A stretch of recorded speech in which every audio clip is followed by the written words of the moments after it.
So হর্নটা আগে বাজানোর জন্য আমি অবশ্যই সরি বলতেছি, আর হর্নটা কেন বাজাইছি সেটাও বলতেছি। আমাদের বাংলাদেশে বর্তমানে দেখা যায় ঢাকা শহরে অনেক প্রকার হর্নের ব্যবহার হচ্ছে। এখন কারণ হলো অনেকে দেখা যায় হাইড্রোলিক হর্ন ব্যবহার করতেছে। আমি আপনাদের এমন একটা কথা বলতে পারি বা এমন একটা কথা আপনাদেরকে শেয়ার করব যেটা আসলে আপনারা কল্পনাও করতে পারবেন না। আমি কালকে রাতে আমি যখন বাসায় ফিরবো আমার অফিস থেকে, আমার অফিস অনেকে জানেন উত্তরাতে, তো আমি উত্তরা থেকে যখন বাসায় ঢুকবো ওই অবস্থাতে আমার পিছনে আইসে আপনার এমন জোরে হাইড্রোলিক হর্নে ভাই চাপ দিছে, আমার কান টান আমি কিছুক্ষণের জন্য মানে দেখা যাচ্ছে শুনতেছি না। এখন এরকম যারা করছে তারা আসলে কেন করছে সেটা আমি বলতে পারি না, বা সেটা তাদের মেন্টালিটি থেকে হয়তো ঠিক আছে, কিন্তু ওই গাড়িটা আমি সামনে গিয়ে ওনাকে জিজ্ঞেস করলাম যে এটা কোনো মানে প্রশাসনিক গাড়ি কিনা, বা দেখা যাচ্ছে মন্ত্রীদের গাড়ি কিনা, বা দেখা যাচ্ছে এমপিদের গাড়ি কিনা। পরবর্তীতে ওনারা আমারে বললো না এটা ভাই কোনো প্রশাসনিক গাড়ি না, মন্ত্রী এমপিদের গাড়ি না, এটা আপনার সাধারণ মানুষেরই গাড়ি। পরে আমি বলছি ভাই এটা এত জোরে হর্ন বাজানো কি উচিত, বা এত জোরে হর্ন বাজানো কি দরকার? ওই অবস্থাতে আমার গোপ্রোটা আমার সাথে ছিল না বলে আমি আসলে ভিডিও তৈরি করতে পারি নাই বা আপনাদেরকে দেখাতে পারি নাই, না হলে ওই সময়টাতে আমি দেখাতাম। কারণ আমার প্র্যাকটিক্যাল লাইফ আর আমার ব্লগিং লাইফ দুইটা আমি আলাদা রাখছি। আমার প্র্যাকটিক্যাল লাইফে আমি আমার গোপ্রো ম্যাটেরিয়ালস নিয়ে অত একটা বের হই না, কারণ ঢাকা শহরের অবস্থা তো বর্তমানে জানেনই যে আপনার কোথাও হেলমেট রেখে গেলে শান্তি থাকে না, আবার যদি এটার ভিতরে গোপ্রো সেট আপ লাগাই থাকে তাইলে তো দেখা যায় আপনার হেলমেটও নিয়ে যাবে, আমার গোপ্রো সেট আপও নিয়ে যাবে। এই কারণে আর আমি হেলমেট যেটা আমি বাহ্যিক কাজে ইউজ করি, মানে আমার ব্যবসায়িক কাজে বা আমার নিজের দৈনন্দিন জীবনের কাজে, সেটাতে অত একটা আমি গোপ্রো সেট আপ নিয়ে চলাচল করি না। ওইটাতে জাস্ট আমার রেগুলার লাইফে দেখা যায় আমি চলাচল করি। এখন আমাদের বাংলাদেশে প্রচুর পরিমাণে হর্নের ব্যবহার দেখতে পারেন। বর্তমানের কথা বলতেছি, আগে এরকম ছিল না, যখন আপনার আইন প্রশাসন অত একটা মানে কাজ করতে পারতো, কিন্তু এখন কেন জানি আপনার হর্নের ব্যবহার প্রচুর হচ্ছে বা হর্নের ব্যবহার হচ্ছেই। এটা আসলে কেউ মানে থামাতে পারতেছে না, বা কেউ আসলে এটাতে বন্ধ করতে পারতেছে না। এখন এরকম কেন হচ্ছে অনেকে কমেন্ট করে জানাতে পারেন, বা অনেকের সাথে রিয়ালাইজ করতে পারেন যে আপনারাও এরকম সমস্যার ভিতর পড়ছেন কিনা। আমি নিজে আসলে এরকম সমস্যার ভিতর অনেক পড়ছি ঢাকা শহর। যেমন আজকে সকালেই যখন ভিডিওটা আমি বানাচ্ছি কিছুক্ষণ আগেই আমার পাশ দিয়ে একটা গাড়ি গেল, যাওয়ার সময় এরম জোরে চাপ দিছে হর্ন, মানে বাইক আর কি, এরম জোরে চাপ দিছে, তার হাইড্রোলিক হর্ন লাগানো ছিল। এখন হাইড্রোলিক হর্ন বা পপ হর্নগুলো আসলে ইউজ করা আমার মনে হয় না ভালো, বা আমার মনে হয় না উচিত। হাইড্রোলিক হর্নগুলো অবশ্যই আপনি যদি হাইড্রোলিক হর্ন ইউজের পারমিশন পান তাহলে আপনি ইউজ করেন, আর যদি পারমিশন না পান তাহলে আসলে ইউজ করার দরকার নেই। কারণ নন পারমিশন হাইড্রোলিক হর্ন আমাদের বাংলাদেশে প্রচুর পরিমাণে দেখা যায়। এটার কারণে হয় কি আপনার দেশে প্রচুর পরিমাণে দেখা যায় মানুষের বধির বা দেখা যাচ্ছে আপনার কানে শোনে না, এরকম একটা সমস্যার সৃষ্টি হয়। এটা আমাদের পরবর্তী প্রজন্মের জন্য অনেক বেশি ঝুঁকিপূর্ণ, যারা আসলে এই হর্নগুলো ব্যবহার করেন বা যারা আসলে এই হর্নগুলো ব্যবহার করে অভ্যস্ত হয়ে গেছেন। আমাদের বাংলাদেশে আপনি ওরকম এই হর্নের প্রচলন ট্রাকের ক্ষেত্রে পাবেন না, কিন্তু আমি যে স্পেসিফিক হর্নটার কথা বলবো ওই হর্নের কথা বলতেছি। কিন্তু আপনি এই জায়গায় কী হয়েছে, এত লোকজন কেন? সম্ভবত হ্যাঁ এই জায়গায় কোনো বাইকারদের জিনিস আছে, তারা সম্ভবত আপনার কিছু করতেছে, মানিক মিয়া রেভিনিউর সামনে সম্ভবত একত্রে হয়েছে, কিছু না কিছু করতেছে, বা তারা আসলে কোনো র্যালি এখান থেকে বের হবে। অনেকগুলো পতাকাও দেখতেছি এই জায়গায়, আমাদের ফিলিস্তিনের পতাকা আছে, এখানে সাইকেলও আছে। সো সাইকেল রাইডারদের এখানে কিছু না কিছু করতেছে। আজকে গভর্নমেন্ট ফ্রাইডে, যেটা বললাম আপনাদের ভিডিওর শুরুতে মনে বলছিলাম যে গভর্নমেন্ট ফ্রাইডেতে আমি বের হয়েছি, এই কারণে এরকম আপনারা দেখতে পারতেছেন। তো এখন আমাদের বাংলাদেশের পরিপ্রেক্ষিতে অনেকগুলো থিঙ্ক আপনার ভিতর চলে আসে যে হাইড্রোলিক হর্ন আমাদের বাংলাদেশে তো ইউজ বাই কমই হয়। আপনি ইন্ডিয়াতে গেলে সবচেয়ে বেশি দেখতে পাবেন, বা ইন্ডিয়াতে আপনি সবচেয়ে বেশি রিয়েলাইজ করতে পারবেন। যেমন ইন্ডিয়াতে যে ট্রাকগুলো চলাচল করে সেই ট্রাকগুলোতে দেখবেন আপনার এমন এক হর্ন ইউজ করে, মানে চাপ দিলে পর পর পর পর পর পর মানে জোরে সাউন্ড করে, আপনার এত সাউন্ড করে। আমি মুখের সাউন্ড দিয়ে আসলে বোঝানোর চেষ্টা করছিলাম, কিন্তু মুখের সাউন্ড দিয়ে বোঝানো যাবে না। এখন আপনাদের সাথে এরকম হইলে আপনারা কমেন্ট করেন যে আপনাদের এলাকায় কিছু উশৃঙ্খল হর্নওয়ালা বা হর্নওয়ালা লোক আছে কিনা।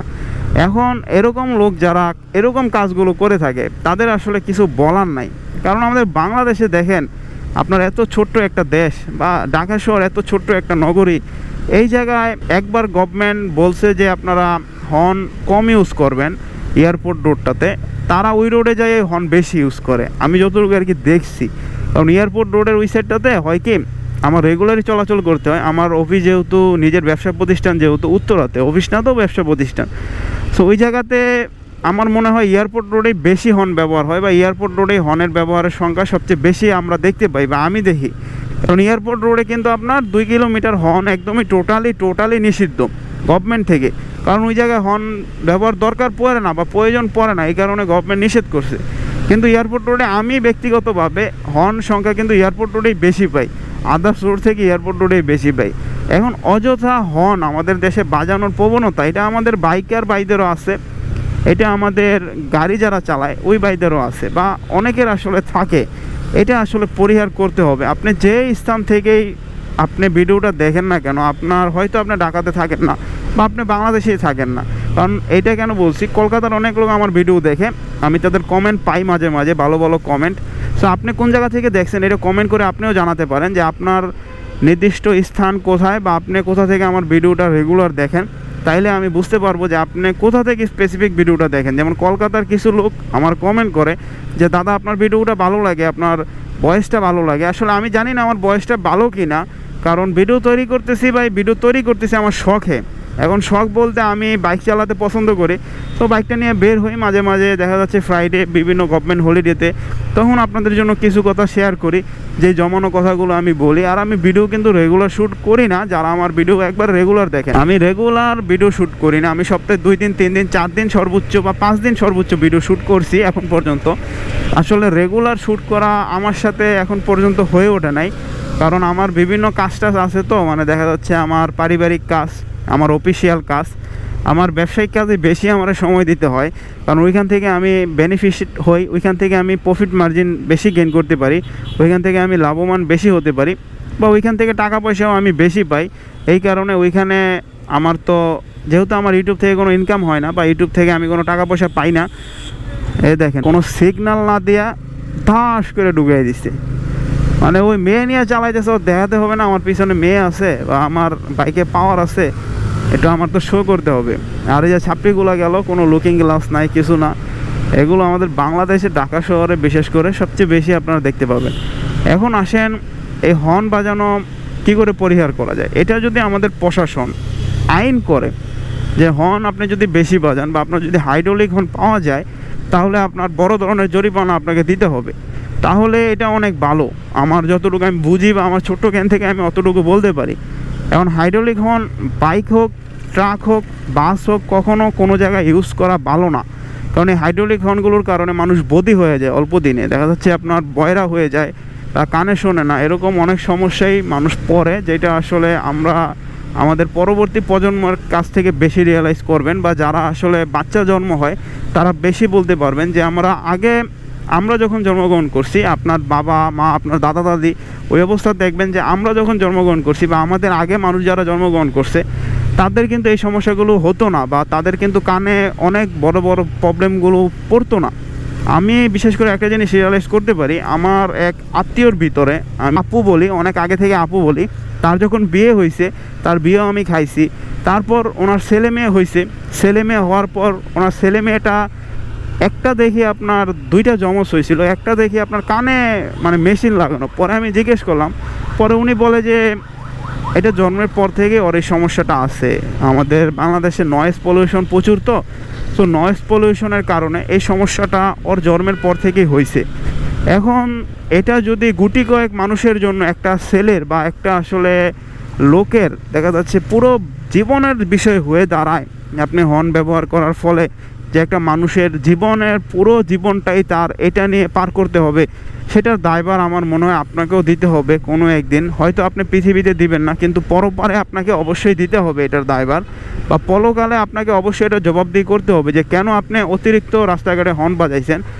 কারণ মানুষের ক্ষতি করলে আপনি হয়তো পৃথিবীতে সাডেন টাইমের জন্য রক্ষা পাবেন, বা সাডেন টাইমের জন্য পৃথিবীতে আপনি এটা থেকে অবশ্যই পরিত্রাণ করতে পারবেন, কিন্তু ভবিষ্যতে আপনার অনেক খারাপ আছে।